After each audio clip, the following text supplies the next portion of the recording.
This is the second part of the review of Chapter 6. We will cover the physiology of muscle, focusing on skeletal muscle. And if you're wondering, by physiology, I mean the study of how biological structures perform their normal functions and how these are regulated, especially in order to maintain homeostasis. We left off the first part of this review of Chapter 6 by giving a sneak peek of the processes that lead to muscle contraction. These are listed here. Figure 6.6 shows how nerve activation leads to calcium release within a muscle cell.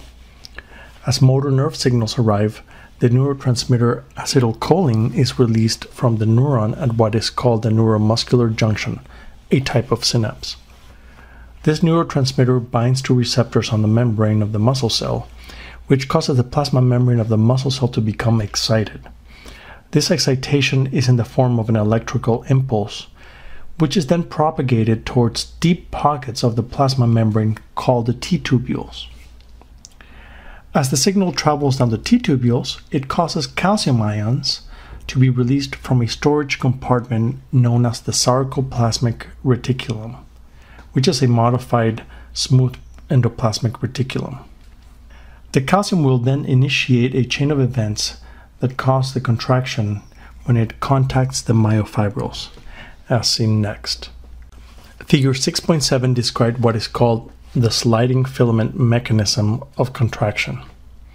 Here, the calcium released from the sarcoplasmic reticulum in response to a motor signal allows the thick filaments, myosin, to form a bond with the adjacent thin filaments, or actin. This temporary bonding process is called cross-bridge formation. This process will lead to sliding of the filaments and therefore contraction of the muscle itself. On the next slide, we will see exactly how this happens. Figure 6.8 shows how cross-bridge formation and contraction occurs in response to calcium. As calcium is released from the sarcoplasmic reticulum, it binds a protein called troponin. The binding of calcium to troponin then causes yet another protein called tropomyosin to move relative to the active molecule with which it is associated with. This, in turn, exposes a binding site for myosin on the actin molecule. During rest, this tropomyosin molecule blocks this binding site, thus preventing the process of cross-bridge formation.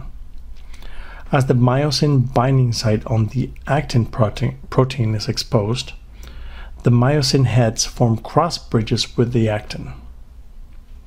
As this happens, the actin filaments are pulled toward the center of the sarcomere, causing the shortening of the sarcomeres. This pulling process requires energy in the form of ATP, as discussed next. After myosin pulls on the actin filaments, causing contraction, these proteins must dissociate from one another so that the process can be repeated, thus propelling the contraction process forward. This repetitive cycle is known as the cross-bridge formation cycle. To do this, the cross-bridge between the actin and myosin must be broken. The breaking of this cross-bridge requires the energy from ATP. If ATP runs out, you can see that the filaments would then end up stuck past each other. This is why soon after a person dies, the muscle tends to tense up in what is called rigor mortis. In this slide, you see listed some of the sources of ATP that muscle fibers use to maintain the contractions. Having described how muscle cells contract, I will now describe how the strength of contraction is regulated. First of all, we must define two types of contractions. Isotonic contractions are those in which the length of the muscle fibers change, while maintaining a constant force during movement. But the whole process of cross-bridge formation cycle described earlier can actually occur without any change in the length of muscle fibers. This type of contraction is referred to isometric contractions. Imagine holding a weight steady with your elbows flexed, say 90 degrees. Your biceps brachii muscle would be engaged and generating enough tension force and consuming energy in the form of ATP to hold the weight.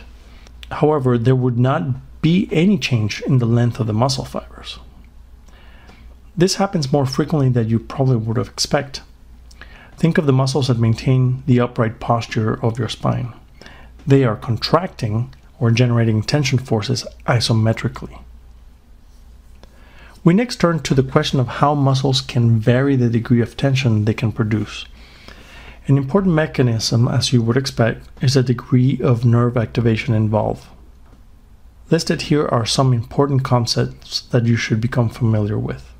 A single motor neuron can connect with multiple muscle fibers. A motor unit is then defined as the motor neuron plus all the motor fibers it synapses with and therefore controls. These are pictured in the next slide. Most muscles have hundreds or thousands of individual motor units. As you can expect, the larger the muscle, the more motor units it can contain. However, relative to size, some muscles have a huge number of motor units. Muscles engaged in very fine-tuned movements, such as the muscles of your hand, will have many neurons and motor units devoted to it, as opposed to a more crude muscle such as the ones that move your thigh. If you were to strap a pencil onto your leg and try to draw a very detailed portrait, you would probably not do a very good job. However, because the leg muscles have a greater diameter, they can house very large motor units, where a single motor neuron controls a large number of muscle fibers. Therefore, the leg muscles can generate more force than the hand muscles. Figure 6.9 illustrates the concept of a motor unit. As you see, the motor neuron on the left controls 2 muscle fibers, while the neuron on the right controls 3 muscle fibers, and is the largest motor unit of the two. Once a motor neuron sends a motor signal, all muscle fibers it synapses with will contract simultaneously. Figure 6.10 shows how the frequency of stimulation from a motor neuron affects the force of contraction of muscle cells. If you attached a device that measured the force of contraction on a muscle or muscle fiber, you will observe that after a single excitation signal is provided, the muscle undergoes a complete cycle of contraction relaxation in the response of the stimulus. The brief contraction you would see is called a muscle twitch. You would also note that there is a period of time after the stimulus during which you see no tension being generated.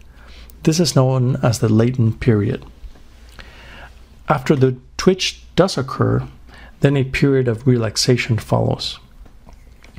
You would also note that as you increase the frequency of stimulation, think of increasing the rate at which motor neuron signals arrive.